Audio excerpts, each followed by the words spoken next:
So Phil Harvey was our first manager. He paid for us to record our first EP. He's a sort of outsider on the inside. He's able to view with a much better perspective than sometimes we can. The difference between having 4 people and having 5 people in a democracy is actually crucial, because someone will win. You don't get a stalemate. There was a few guys in my year who seemed to have it a bit more together and were twice as big as everybody else. And one of them was this guy, Phil, with the most perfect hair. And he basically took pity on me, I think. Right? You and Phil connected when you were 13. Yes, that's right. He's our creative director, he's behind the scenes. I think the 5 of us, because there's four that you see, myself, Johnny on guitar, Guy plays bass, Will, who's the drummer sommelier, and then Phil, who is our kind of creative director. And you've known him probably since we were 13, yeah. Yeah. And he was the other person where I grew up who was like, we're going to do this. And we would read books about R.E.M. and U2 and the Police. And we were both in a blues band with this slightly older kid who was teaching us about Motown. And we were like, that's what we're going to do. But with no real no real knowledge of how.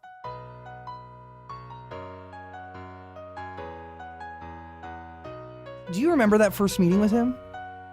Do you want me to be graphically honest? I do, because I was 13 and a half and he was almost 14, which at that time was basically difference. Different generation. So he had a lot more hair and a much lower voice. And he was like a giant. And this was we were both new at this boarding school.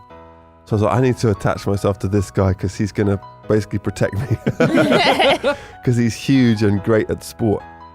And then we really bonded over music. You know, he would tell me about R.E.M. and the Police he was really into at that time. And Phil Collins, you know, all these people.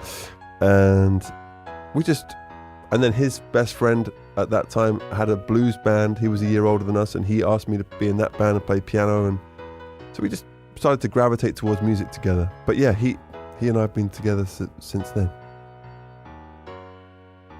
He dropped out of university to come and manage us, which was an extraordinarily selfless move. Then it went to the next level. And who's in charge? Who's the boss? We have a 5th member called Phil. Nobody sees him because he's too good looking. And he pulls all the strings. Does he actually exist? Phil is real. Our imaginary friend. Phil is real. Can you not see him? He's sitting right there. That's next to Guy. He doesn't speak much. No, he doesn't show up on TV. And Guy. And we have one other guy called Phil who's our secret member. But we never mess with that What do you chemistry. mean secret member? Well, nobody sees him. Okay. We have a guy. Is he on stage with you? No, Is he here with us right now, Chris? Hi. Where is he? he's here. And he's telling me to just keep quiet. Okay. And so we have someone, he tells us, you know, what TV shows to do and what clothes to wear, things like that. We definitely missed Phil, and we realised how much we missed him when he came back into the fold. Yeah, Phil came back in glorious Technicolor again, and that's when we bought our own little place and really tried to reconnect as friends. Well, the more that time goes on, the more I appreciate the chemistry of our group, the 4 of us, and then Phil, you know, our secret creative boss, because it becomes apparent what everyone's strengths are. Well, Johnny is really so sweet, and I'd say he and Phil are the sort of antidotes to any trouble that might arise between the rest of us. But you've got to understand, this is the guy that first spent money on our group. He's the guy that just believes in us and keeps us together. See, he's the guy that is in charge of our band. He keeps us together. He's our creative mastermind. He's responsible for all the wristbands and the fireworks and everything that makes this concert.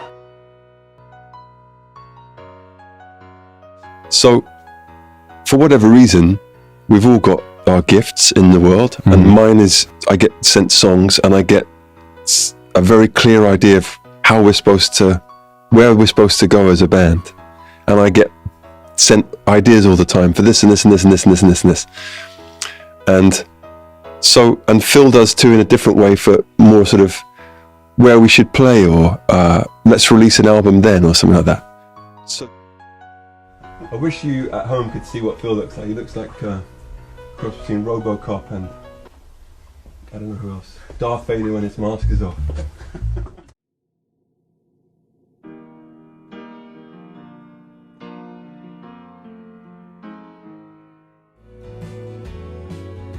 Happy birthday to you.